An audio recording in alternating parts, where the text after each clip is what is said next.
We normally get different experts in on different topics, but we thought it would be quite cool and insightful to have K-Lee ask us some questions using a really cool framework, which she'll talk more about later, and do a sort of candid, more personal touch on the skill. So for those of you who don't know me, I'm Daniel. My background's in psychology. I studied at Stellies, as well as an Australian university, and I've been in the NPO sector and done some global psychology stuff. And more recently, I'm running Psyche Innovations, which is kind of the host of this. Yeah, Kelsey. Hello, everyone. For those of you who do not know, I'm Kelsey, but I'm also Daniel's fiance, and that's why I'm on the webinar today. I also studied at Stellenbosch University. That's actually where I met Dan. I did my master's in genetics, and I'm now working for a medical writing company, Ashfield Medcoms. And what that basically is, in a short summary, is I work with pharmaceutical companies to bring about their clinical trial data. I also did a brief stint of volunteering at the Positive Youth Development Foundation, also another connection that I have with Daniel and K-Lee. Awesome. K-Lee, who are you?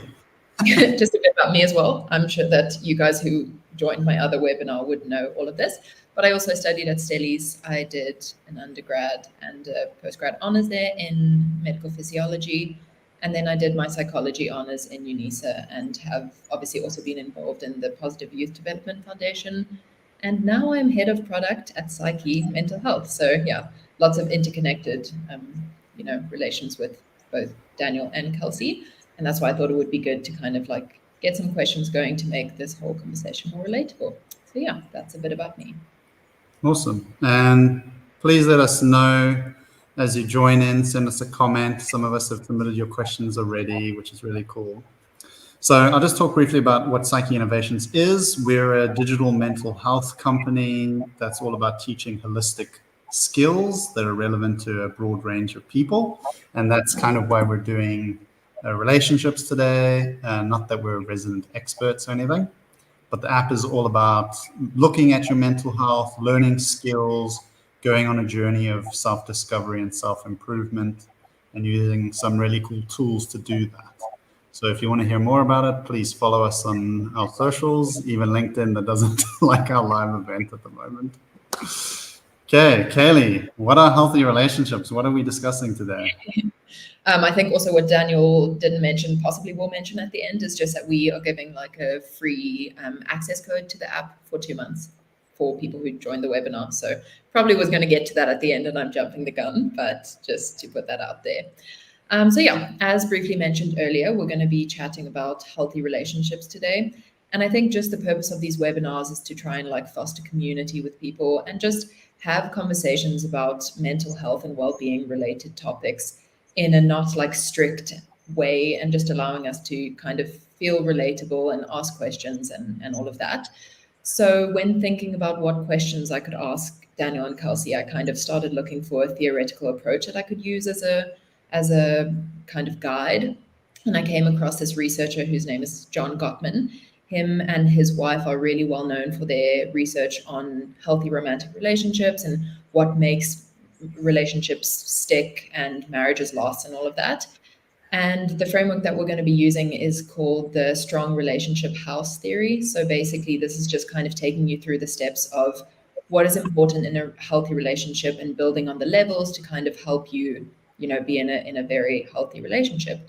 So let me not go on too long about this. I think let's get into the questions, but I just wanted to say to everyone as well, the questions will be directed towards Daniel and Kelsey because obviously with StreamYard, no one can really talk.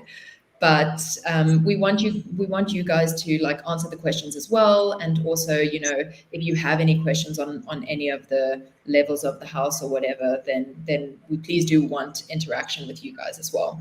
So yeah, now on to the first level, which is the building love maps levels.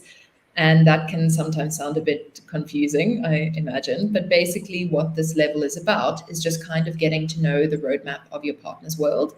So obviously we know how was your day, or, you know, what's your favorite ice cream flavor and all of those kind of things. But I think that the importance of this level is kind of asking deeper questions and getting to know the good and the bad of your partner, getting to know their background, and, you know, just getting to know them on a deeper level.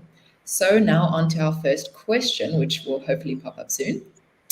So what methods do you think help with getting to know each other on a deeper level within a relationship? I think getting to know each other really comes down to like being curious about your partner and asking those questions, you know, especially directed questions, and spending quality time together is also important. Yeah, I agree. And especially when you're asking these, like asking your questions and spending time together, it's important to also do it in mind that you know your partner's love language and how they prefer to communicate, and to be patient with them while they're telling you their story and their journey. Yeah, I agree. I think there's also like an intentionality to it. You can spend years with a friend or a partner and barely know them, or you can get to know somebody very quickly. And that getting to know somebody quickly requires asking them decent questions, you know, like showing curiosity, as you said, and taking the time to do that. I think that would be my recommendation. As I said earlier, we're not some relationship experts. We're just kind of giving our thoughts on what works for us and ideas we've come across and discussed with other people. So take everything we say with a pinch of salt. And we just hope that these points that we're trying to cover, hopefully, encourage you to think about these questions and these levels in your own relationships. Or relationships in the future, for sure. Another point just on building these maps. It's just good to keep in mind that people with different communication styles will obviously share information differently. Some people might like to share it all in one go, give you a nice 20-minute summary of what their story is, and others will give you quick, short answers, but consistently over like a longer period of time to answer the same question. So just keep in mind to be patient with the other person's communication style. Yeah, I think you guys have some really important points there about like just understanding and intent as well. I see we also have another question come in about how we approach conflict resolution. That's one of the steps in the future that we're going to get to. So I'll just put a pin in that question and we'll get to it in the future. Wait for the blue one. It's coming. It is level 6. But yeah, I think that, does anyone else like in the audience have any answers to this? Like, how do you do it within your own relationship? Like, are there special like things? I think just, you know, it's easy to share things about psychological theory without, you know, personalizing it. So, you know, give your input and we can kind of see if there's helpful ways for everyone. Yeah, I think one of the things that's important is listening to understand rather than just listening to respond. I think in today's world, like meaningful interaction and feeling understood comes from a place of, you know, whether you want to call it active listening or whatever technique you want to call it, but it's really just properly listening, right? And that's hard to do, and it's hard to be present in such a busy life when you've got so much going on. So I guess to summarize my points would be asking the important questions and listening without judgment to what the other person has to say, because I think it can, and being patient 100%. I think when you ask somebody a meaningful, deep question and then you don't really listen, or you're distracted, or you're not present, you know, like people don't want to open up again, I guess. So yeah, without me meandering too long on this question, those are my thoughts. Yeah. Should we keep going, K-Lee? Yeah, I think we should move on to the next, but yeah.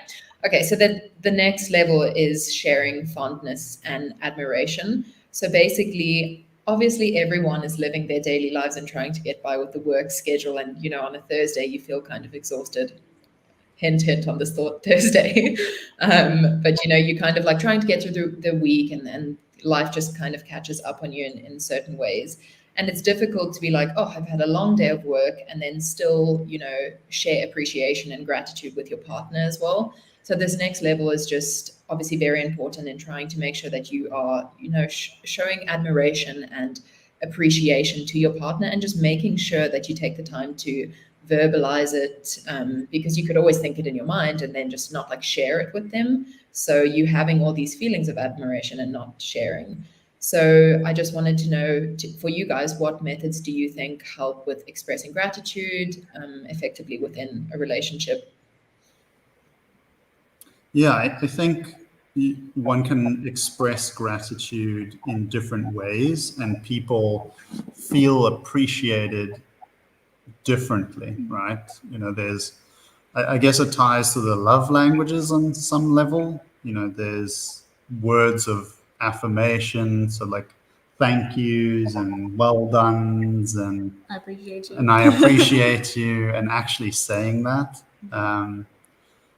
What I find in society is that it's so easy to give criticism and so uncommon to get praise. And I think that can also filter into relationships. Like, you take things for granted. It's so easy to do that. Like, oh, it's expected that you do this and I do that.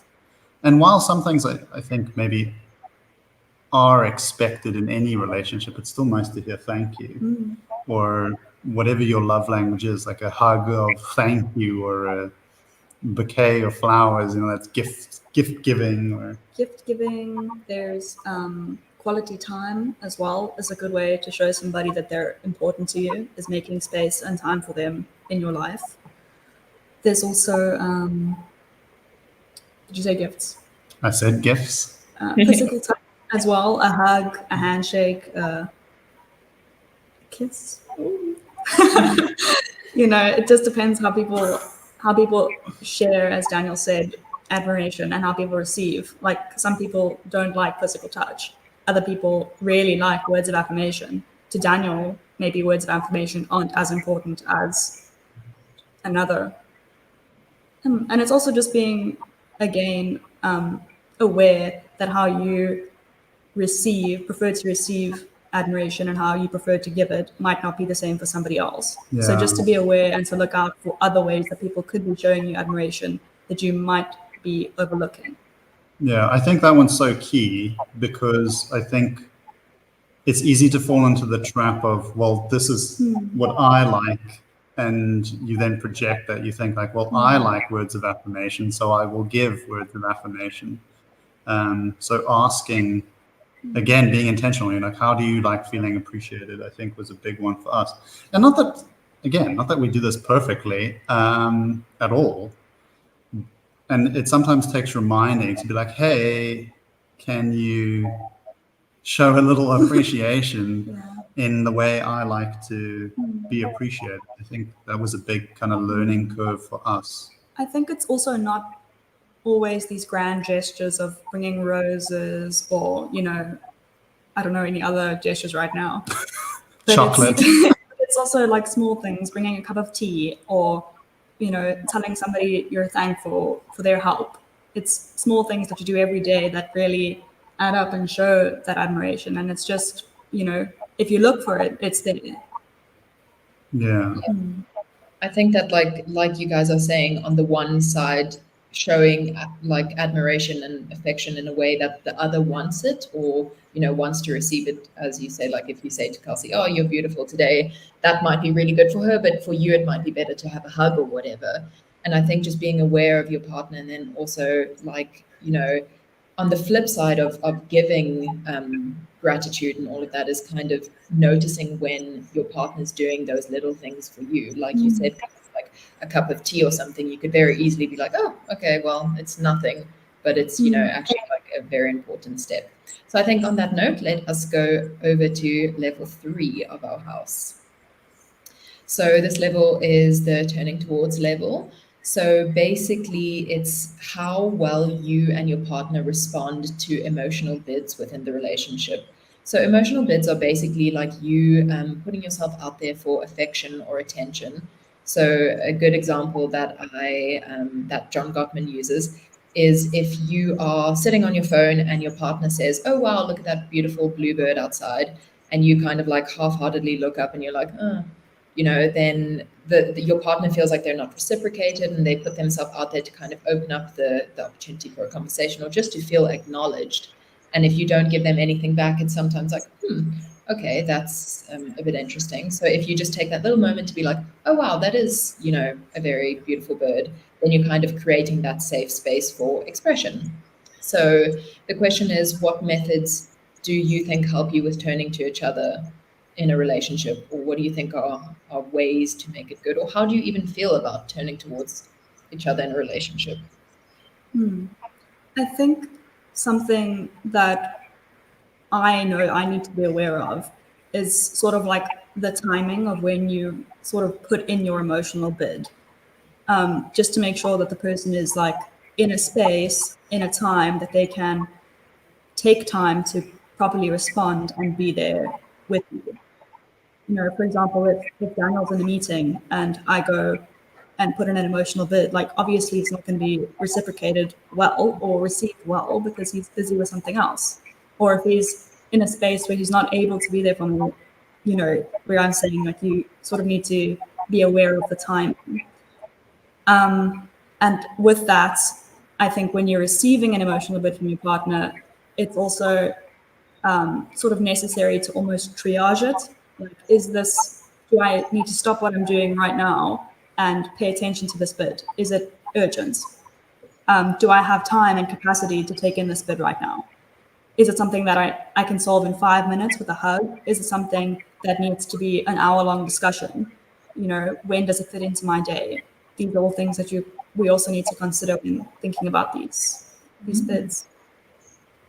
Yeah, sure. You said pretty much everything there is to say. The timing, super important, right? Like if I'm doing a live event that's not going on LinkedIn for whatever reason, and you ask for attention, like It's gonna be okay. you can't. I'm just making a joke. Well done for responding to his emotional bid for attention. You can't expect somebody to jump at everything, but the triage, as you said, like how important is the bid and what is the type, I think is something that's also super important, because a bid for attention can be this quirky little like, I want attention, pay attention to my little like weird dance or thing. Never do that. Yeah, I never do that. Or it can be something serious where, you just received really bad news and you want to be consoled and supported. And sometimes, obviously, it can show on your face. Like if you're really upset, it's kind of easy to see that. But people can't read minds, right? And especially if you become really good at controlling your emotions on the surface, you can be fuming, or you can be jealous, or you could be really upset. And you think, oh, this is super obvious to my partner. Why don't they do something about it? Yeah. But sometimes like we're in our own heads, right? So if you don't verbalize and be like, I am X, I'm angry, I'm whatever, it's hard to respond. I guess that's, as Dan says, it comes down ultimately to how you're communicating it. Are you saying, Daniel, I need your help right now, I need you now? Or are you saying like, let's have some fun in 20 minutes and talk about this topic? Yeah. It's how you communicate your bid is also important. Yeah. And I think now that we talk about it, I guess it comes in conflict resolution, but what happens when somebody puts in a bid and you miss it and it was an important one? Then, was it that you put the bid in at the wrong time, or the person was too busy, or they didn't respond the right way? Of course that's going to happen. But not everyone stops at every stop sign, right? No, of course, but I think as long as you're still putting in the effort and you're making time for quality time within the relationship, you can go back and revisit that bid later. And as long as the communication is clear, then it should be fine. Hopefully. Yeah. I think those points of obviously there are times where trying to put in an emotional bid is not too beneficial. Like if someone's really like deep in work and you can see that they're concentrating and you're like, oh, look at that bird. They're not really going to be too interested. But I think that this is why I think a discussion is so important on this point, because a lot of the time it's assumed that life is very black and white. Meanwhile, it's very many colors all over the place. And I think just, like this whole thing with turning towards each other is when you do have the capacity and the time to notice that about your partner, but exactly like you guys say, that's not how life is, and kind of noticing, engaging how your partner is. And I think also just like active, communication of bringing something up if it is a problem. Yeah. I think on the slide there, creating safe space for expression, I think that's also super important. You put your bid in, you say, hey, I need to be consoled. And then I guess it's a team effort to create that environment And to create the time. and the time, the environment and the time to address that bid. And it's easy to do everything right when you've had enough sleep and you're well fed and you don't have stress and life is going perfectly. But like, how often does that happen? Maybe some people live in that world, but yeah, and I think maybe having a conversation with your partner around bids and how you create a safe space could be really productive. And I think that's something that we should do as well a bit more. Yeah, something that we sometimes do, and I guess might be a good tip, is you kind of like you go to your partner and you say, do you have 10 minutes sometime today? I'd like to go for a walk and talk about something, So you're putting in that bid, but it doesn't have to be immediate. It's like, there's something I want to discuss, somewhere I want to discuss it. Can you let me know when it's convenient for you? Sort of. Yeah, you're really good at that, actually, now I think about it. So yeah, I guess if you realize the person doesn't have time, you put it in and schedule your mental breakdown or whatever it is. I think that also comes down back to that first level of building your understanding and knowledge about your partner. If you have these discussions, like we've been saying, about how to approach situations, and you know your partner's kind of reactions to things and how they're kind of feeling in a way, then you can kind of take it from there. So yeah, I think that it's just personal as well. Like every relationship is completely personal and has different intertwined backgrounds and everything. So yeah, I think that the next step we are on is the positive perspective. So basically the theory goes that when your bottom 3 levels are filled, you are in something called positive sentiment override, which basically means that the good in the relationship outweighs the bad. And in a way, you've kind of built this foundation that's so strong. Obviously, there's going to be times that it's not as strong and you're like, oh, I just really don't want to have this talk right now or whatever. Like, it doesn't mean that your relationship is going to be one of those Netflix Christmas movie ones. But it's kind of like if you have a positive perspective within your relationship, it means that you are, you're kind of like, it serves as a buffer to the irritability and the normal daily, challenges of a relationship. So that brings me to the question of how important do you think having a positive perspective is in a relationship? And yeah, just in general. Yeah, I think it's very important to have a positive perspective. Positive outlook, yeah. Yeah, and I think that looks different for different people, right? Kelsey is a very positive person. She has a very positive energy all the time. Whereas I'm not that I'm not positive. I'm a very optimistic and positive person. But I think when adversity comes, you dip down quickly and then you bounce back really fast, which is you. Which is a really cool thing. Whereas, I can kind of be in the gray for longer periods. Yeah, so I guess that's a temperament thing. So I guess understanding your partner's temperament and how they look at things is important. And then something else I'm thinking about is that positive perspectives, like I always say, it's better to look at the world through a positive or neutral lens, like whatever happens in life. Oh, so-and-so said the thing about me, or Kelsey went out for a coffee with a guy and I didn't know about it, and then I find out later. If you have trust, and you manage your jealousy, because everyone struggles with that, or whatever the emotions are that come up, the automatic perspective should be neutral or positive. Oh, it's a friend, or oh, it's a work person, or and instead of assuming the worst and having this negative view of yourself and your partner. And what I also try to do is I try to interrupt negative thoughts as quickly as possible, because they're largely irrational. Oh, what if she's having coffee with some, Henry Cavill supermodel? Like, I'm about to be sidelined.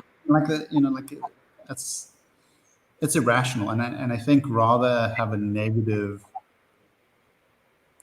not negative perspective, but when you have evidence for something, then get upset.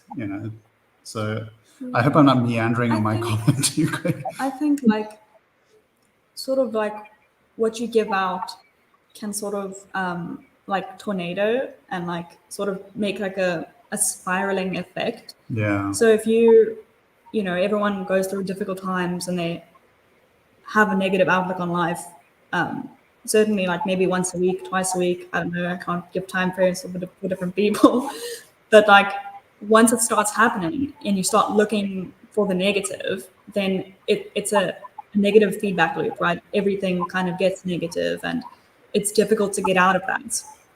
So I think it's also important if Daniel's going through a difficult time, for me to then try and pick up a bit of the slack and bring a bit more positive outlook into the relationship to kind of get him out of that negative loop, so that our relationship isn't in a negative loop, if that makes sense. And likewise for me, if I have a difficult time, if I'm going through something difficult, it's kind of it falls a bit more to Daniel to bring a bit more positivity to the relationship, so that I don't get stuck in a negative feedback loop, and our relationship as well doesn't get stuck in that feedback loop, so that we can try and keep it going up instead of bringing it down. Yeah. So supporting one another when you go through those difficult times. Hard, yeah. Yeah, because they do. They no matter how happy you think you are, tough times are coming. Hopefully they're not bad, but they come for us all. Yeah, and I think that point that Kelsey had there of just kind of giving what percentage you have. Let's say, and I think it's Brene Brown who spoke about this, but if your partner's at 20%, then you can be that 80% to kind of bring them up. But another question that I just wanted to ask, do you think that knowing each other fully and showing appreciation for one another, and also just creating a safe environment within your relationship helps you to kind of keep that positive perspective and not spiral negatively? Definitely. Yeah, I'd say yes, because, excuse me. I'd say yes, because when you have that a strong foundation and you have trust in the other person, you feel like you can lean on them more. Yeah. Yeah, I agree.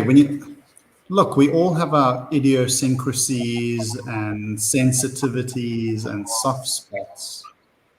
And when somebody knows you deeply, they also know those things very intimately. And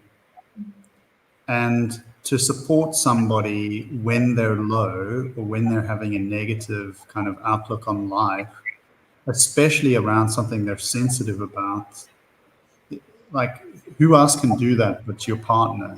And I think that's such a special thing. But it's also, it's a double hurt when you have a sensitivity around something. You're struggling with self-worth or whatever, and then you have something in the outside world that challenges that, and then you feel even worse about yourself. Having a partner step in and be like, hey, you have value, you have worth, and is that's when it's super important. But if they come in and they have a like, oh no, they like add negativeness to that, I'm running out of words here. That'll like be a double dagger of hurt, basically. Yeah, it makes that feedback loop spin faster. Yeah. Stop that negative feedback loop. But it's hard. I mean, sure. Yeah. I wish I had all the answers to be like this, but I don't. I think that's just like we keep saying, like, relationships are work. They're not this simple thing that's just magical and it happens lovely for everyone. They're beautiful and wonderful in the work that goes into them. And I think that on that note, let's go to our next level of managing conflict. So now we can get to Keanu's question as well. So this floor or this level basically has to do with how effectively you as a couple, can kind of handle your conflict, and making sure that you can kind of handle your disagreements with care and everything like that. I think that a really good analogy that John Gottman used was kind of to see conflict rather than seeing it within your partner, seeing it as external to you. So he used the example of kind of imagining the conflict or the problem that you're facing as kind of a soccer ball that, you're kicking around to one another, and it's not like you're criticizing and seeing the problem with your partner. And I think that this kind of approach requires gentleness and, bringing up your issues or concerns in a really kind way, that you don't just go, you did this and you did that, and the other person then just actively listening, and like Daniel said earlier, listening to understand rather than just listening to respond, kind of thing. And then obviously that comes down to compromise as well, because there's two people in a relationship and compromise is obviously super important. So on that note, I just wanted to ask if there are any approaches or ways that you guys have that help you manage conflict effectively, and how do you think it can work for other people as well? I think something that we have recently tried doing is, obviously it's inevitable that you eventually annoy your partner to the point of no return and the conflict has begun and you can't ignore it. Instead of going head to head in a debate, all heated with this anger and these like conflicting emotions, to rather take a break, go for a walk, spend time apart for like an hour while you digest, your thoughts and their thoughts, and just take some time on your own to really process it. And then you come back to your partner in like a neutral ground, and you sit down together and discuss the cause of the conflict. And what's also really important there is like you don't discuss it and then walk away not feeling satisfied that the conflict has been resolved. You kind of need to sit there and get through the difficult parts of the discussion until you get to a point where you're both like happy enough with the outcome that you're convinced that it's not going to become a conflict again in a week's time. Yeah, exactly. And I think that takes communication, actually sitting with it. And yeah. And it's also important that you don't go into that conversation thinking like, oh, I'm correct, it's my way or the highway, there's only one solution to this problem. Like, you kind of got to go in like, this is how I'm feeling, I'm not happy with these things right now, how can we do it better? Yeah. And not going into it like trying to win. Yeah. It's not a battle. It's not Monopoly. Yeah, it's not Monopoly. This comment as well about conflict needs to be addressed promptly and not to be bottled up or suppressed is really important as well. Kind of taking that conflict and not letting it become this huge thing before you bring it up as well. Kind of discussing it in a timely fashion as well. 100%. But something that's yeah. No. Something else just on that point. It's also back to that sort of triaging thought.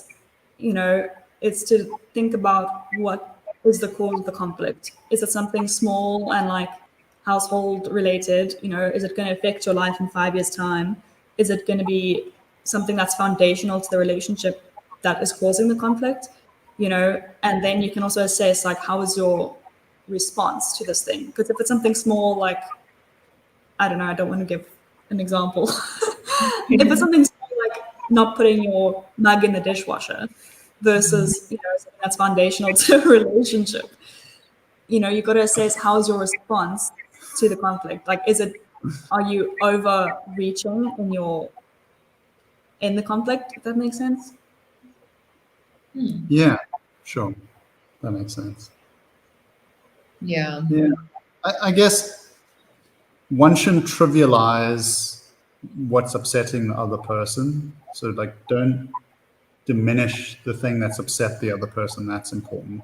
You've covered a lot of important things. So for me, like communication, calming down before you discuss it, however that you do that, whether it's going for a walk or listening to music, that's helpful, because you don't want to go into a discussion angry and say something silly. Because I'm a dude, you get angry sometimes. And then understanding what the core reason is, because sometimes it's like the tiny little thing on top, but are you stressed, or like what's really making you angry is important. And then having a meaningful, productive conversation about it that finds some sort of resolution or compromise, I think is super important. And then trying to make amends and stick to that change, because it's easy to say, oh, I also forgot apologizing. That's super important too, to say sorry. Because sometimes, like, you don't necessarily agree. Like, the other person gets upset and they're like, you did this thing wrong or whatever. And you're like, that's not the way I see it. But the other person's upset. So their emotions are They're real. still valid, They're still valid, even if you think, oh, this thing is not important. Yeah, I totally agree. But I just think, because, I mean, obviously taking that time out in a relationship is also something that I've learned as well in romantic and, like, just normal relationships in general. And I think it's so important to not, like, say things you don't mean, like, in the heat of the moment. And sometimes it just, as we were talking about spiraling earlier, it can just make you spiral. Yeah. And the question is, how did you guys, because this is something that, like, I think is something that comes up a lot in the research, is like, what methods did you guys use to come to the point where, let's say you're having an argument about something and you're like, okay, time out, I need to go and get a break. Like, how do you do that without offending your partner? Yeah, how does that work? Can I go first? Yeah, please. I think because I have the capacity to get quite heated, I am quite proactive with it. And I think my friends would know this as well. Like, I tell them very quickly if they're annoying me, right? And then, you set your boundary and you say, okay, this thing's upsetting me. Your behavior or your words or the situation or whatever is upsetting me. And, you can give one warning, you can give two warnings, and then something has to change. So I think that's super helpful. And not to try sell our app, but we teach a skill around anger management and identifying what makes you angry. So knowing yourself, I think, is super helpful. Like, what are your triggers that cause conflict, and then discussing that with the person so you know what their buttons are. And then also, don't, like, intentionally push those buttons. That's just silly. It's not playful. Yeah, did I answer your question? Kelsey, go. I also think, like, I'm quite a sensitive person. So for me, if we got into a conflict and somebody was just to, like, leave, I would definitely start spiraling, like, negatively. It's not something that, like, I'll feel like I've done something wrong, what's happened. But if you are able to communicate, like, I'm upset, I need to go for a walk and calm down, so that when I come back, we can discuss this better, like, not leave with negative atmosphere. It's sort of leave with, like, neutral, if that makes sense. Because even if you leave it with this, like, steam cloud of negativity, you kind of don't want to go back there, right? Yeah, If that makes sense. Yeah. I have a thought as you say that, which relates to Trudy's comment about not bottling things up. You can't always use your oh, we'll address the conflict right then and there. You know, if you're at a friend's house for a social gathering and something's like come up that's irritating you, you can't just like disappear and sort out your thing. You kind of have to be like, okay, let's put a pin in this. And if you can do that, that's, I think, very helpful. But then the important thing is to actually set aside time to discuss it later. And if you don't do it, that's where it becomes a problem. And it's not fun, you know, it's not like, oh, yay, let's like talk about the tough stuff. But if you don't do it, it can become a wound that festers, and that's really dangerous. It's better to like, man, I'm a sucker for analogies, but it's better to like clean out that wound and dress it up and get through that discomfort than leave it. Yeah, exactly. And I think that 2 points that I have before we go on to the next level was just one thing that Daniel said about bringing up conflict in a way, and you kind of use an example of saying like, I am upset about this. And I think that that's really important, or what John Gottman says about, I'm not a relationship guru. All of the things I'm saying is from his theory, just putting that out there. So what he was saying as well is that like dealing with conflict in a way that you don't go in and blame the other person, but you talk about how you feel, and using those I statements and feeling about how you feel and how the situation made you feel without criticizing or placing blame is really important. And then another thing, just talking about how you guys have gotten to the point that you can, you know, take a walk or take a break in a relationship. And there's that understanding there. Another thing that I've heard, I have a wonderful friend actually who was telling me about code words in relationships. I'm sure everyone knows about that. But basically, in an argument, you have a code word that's like, okay, we need a bit of a timeout. But she also brought up a really interesting point about like, you can't have the code word being a funny thing.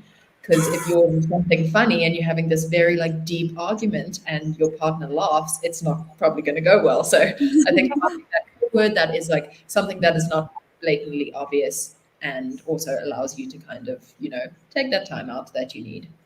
So it can't be something like rubber ducky. No, probably not. I think like an endearing term might be good. Something that reminds you about how much you love your partner might be like a very good one. So that brings us on to our second last level, which has to do with life dreams. And basically, obviously in a relationship, there's two of you going on with your whole life and trying to meet your dreams and your goals and all of the plans that you have in your life. But I think what's also important is just, you know, working on combined dreams. And this is what this level of the house is about. It's supporting each other and trying to find a way to like reach your life dreams together. So my question is, what methods do you guys use, or do you think helps in building those life dreams within your relationship? Yeah, I think it connects to the first level of the house in getting to know each other. Some of my parents' friends sort of had this suggestion that every Friday they go for coffee together, no matter how busy they are. You know, like a coffee ritual, a breakfast. Oh, there was a breakfast. And we kind of did our own adapted version of that, is that we go for coffee walks. We call them coffee walks every Friday morning. So if you're around Stellenbosch, you'll probably see us go for a coffee walk. But in that time, it's set aside to be 100% present. There's no phones, and we ask each other, like we have check-ins with each other. You know, like, how's your week? How's your family? How's work? Because life gets busy and you're not always like, even though we live together, we work in the same house, but you don't always 100% know what's going on in their inner world. So yeah, having that time to identify in yourself and in that other person, asking like good, important, meaningful questions can really help with that. I think something else is sort of identifying what those life dreams are and how you can walk. You're going to walk towards them. Or maybe you can, or work towards them. So something that we sort of did together was, there's this, like, you can maybe explain it better than I can, the Big Rocks activity. Yeah, so it's a self-reflection activity that helps you identify what are the most important things in your life, which is sort of like foundational to your values. You know, Is it family? Is it work? Is it, what are those things? And if you can do it with yourself and with your partner and have agreement in those things, that's really cool. And if there isn't necessarily agreement, then you can have a discussion around it. I think difference is also the spice of life sometimes. But yeah, I think identifying those really helps with working towards them, because you've got to start from a point of know what it is, and then you can set plans to move towards it. And for us, that planning is goal setting. I know it's definitely not for everybody. I was talking to a friend's mom yesterday, and she was like, I've never set a goal in my life, which was, and that's fine. And people have different ways of working towards life dreams and supporting each other. But for even us, different terms for goal setting. yeah, or different terms, different terms are popular in different eras and whatever. But for us, goal setting looks like identifying what's important and then setting plans in motion to work towards those things, whether they're individual goals or the ones that are even cooler to me are the shared ones. And yeah, I mean, like kicking each other in the butt to work towards those things and celebrating those little wins. That for me is like the meaty, juicy, lovely part of life and a relationship.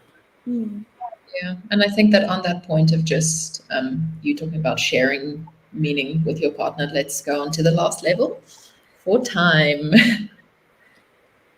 So this one is also quite related to the life dreams one, but it just basically has to do with kind of a shared meaning that you're creating within your relationship, and kind of finding meaning beyond your relationship, and meaning that I suppose like extends, past the time that you guys, are around or whatever, grandchildren and all of that, like how your meaning goes on, like how do you make sure that you have like shared values and goals and traditions and all of that? Like, I think that that's what the shared meaning one is all about.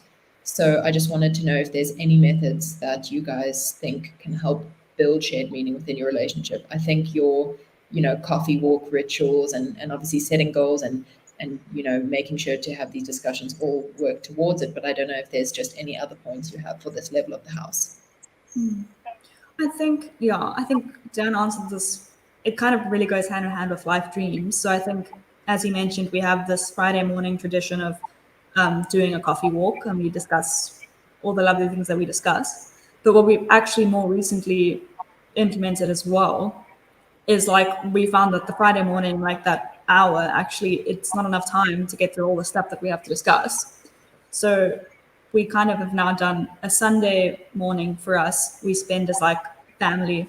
There's my hand. Family time, because we are a little family unit now, and it's time that we just spend doing the sort of working on our goals, talking about our life dreams, doing relationship things. I guess that's what we do on a Sunday morning, and that time on a Sunday morning, on a Friday morning, we've begun to realize it's a good start to put it in your calendar and be like, oh, it's a Friday morning, we're going to do this. Oh, Sunday morning, it's for us.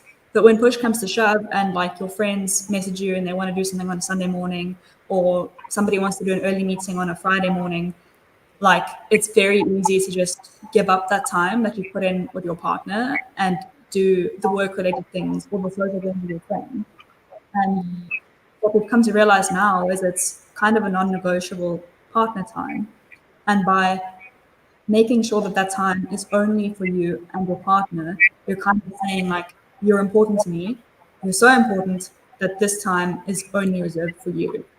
And that helps create shared meaning because you're already establishing that sort of like safe zone communication place, So that's some of the traditions that we've recently implemented. And there's obviously traditions that have come down from Dan's upbringing and my upbringing that we bring into our lives.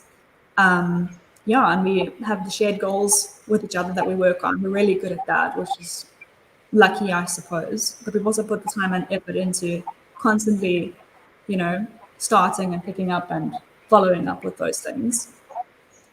And beyond that, another thing that maybe can help create shared meaning is sort of like you've got obviously shared interests in a relationship, maybe hiking or, I don't know, surfing or eating Gaming chocolates. or Yeah, eating or baking. it could be anything, but it's making sure to identify opportunities to do that shared activity together, because that's also where you create that meaning and the things that you enjoy together and create those memories.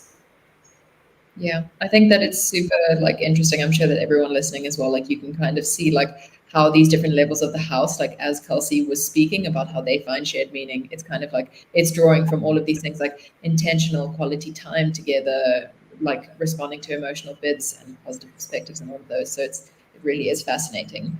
So before we go on to the next slide, I don't know, Daniel, do you have any last points? Kelsey, do you have anything to add as well?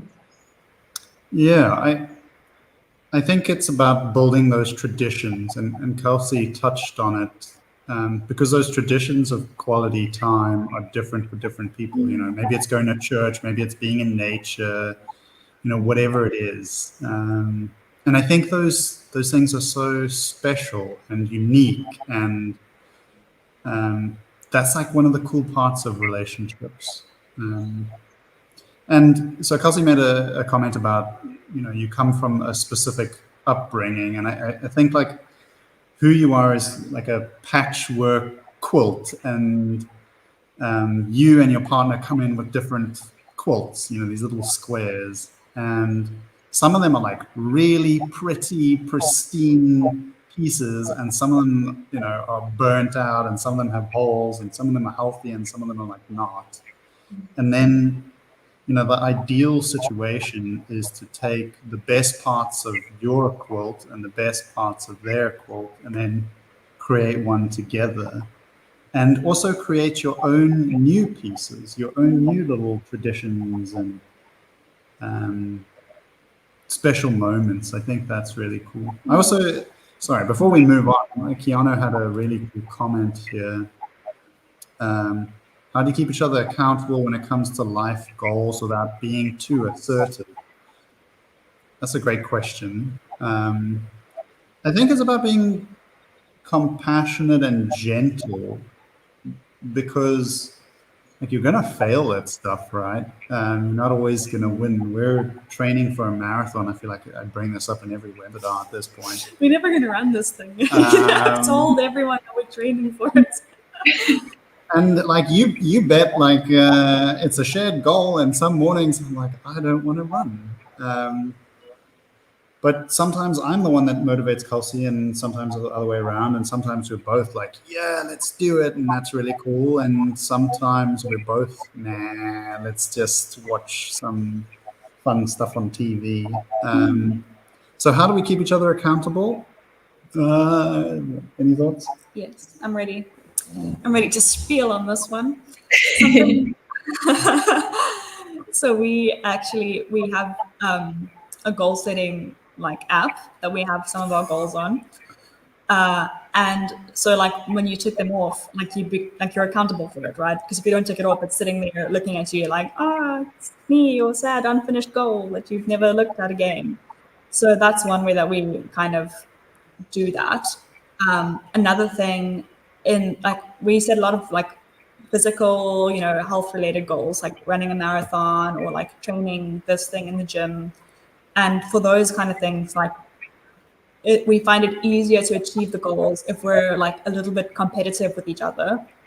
You know, like, ooh, who can do the most push-ups, or, you know, who can swim the most lengths in the pool. Like it's more fun that way. Like it's a little more challenging to do it. Like, you are my rival to try and get it. And in terms of other goals, like long-term, you know, where do you want to build a house, or how are we going to save money to do this thing? Those goals are a bit more complex. There's not one way to like achieve it. So there needs to be more sensitivity around how you go about achieving it. But at the same time, in order to achieve it, you need to measure the progress so that you can constantly motivate yourself to do it. So it's having those, you know, conversations every week. What have you done this week to work towards our financial goals? I've saved this much in our savings account. Or, you know, I actually have to draw money out of the savings account because we had a car issue. and you're just there to support each other and talk through it. Some weeks are good, some weeks are bad, and some weeks are just neutral. Yeah, I have a last comment on that. I know we're getting tight on time, but I think when you set your goals, that's where you try to make them realistic and manageable. And if your partner identifies it as like their goal that's important to them and it's not imposed upon them, then it's easier to be supportive. Whereas like if I told Kelsey she needs to, I don't know, become an astronaut and she doesn't want to, like that's going to cause conflict when I'm trying to like support her on this thing that doesn't really matter to her. And also setting the bar appropriately. Like I'm not going to go from not being able to run 5Ks to being, Usain Bolt or whoever the greatest long distance runner is overnight. So I think that also helps. But great question. I think that on that note, we are just going to skip this slide just to be mindful of time. But I just think that, it's important to know that relationships are kind of like working together and kind of like trialing and error, all of these things, and just like keep, pushing and working and finding all of these ways. So thank you guys so much for listening. And we're actually going to have this skill up on the app, hopefully by next month. So then you can kind of go through it. There's a lot of like reflection and like things you can do both individually and with your partner. So it might be a cool thing to look into, because I don't know about, hopefully this webinar was helpful, but when I was doing the research as well, I was like, oh, this is so fantastic. So I hope that you guys enjoyed it as well. And now Daniel and Kelsey. Yeah, thanks. Thanks, K-Lee, for putting this together and asking these cool questions. Like I said, we don't have all the answers, but we hope that, either you use our app and check out these things or go on your own journey of exploration. Like that's a win for us. We're doing these things for free to inspire people and to learn together. So hopefully you took something out of it, whether you agree with what we had to say or not. Yeah, it'll be really interesting if anybody would like to share any of the things that they do for any of the levels in the comments. It would be really cool to see. Yeah. It's just about to say, definitely encourage that. Even if you like disagree or have other things, like that's how you learn with these kind of things. So we would love to hear it, like pop us a message on the app or privately or whatever. Yeah. Thanks everyone for your time. Thanks again, K-Lee and Kelsey, for being on here with me. It's been really fun. Cheers, everyone. Bye. Bye.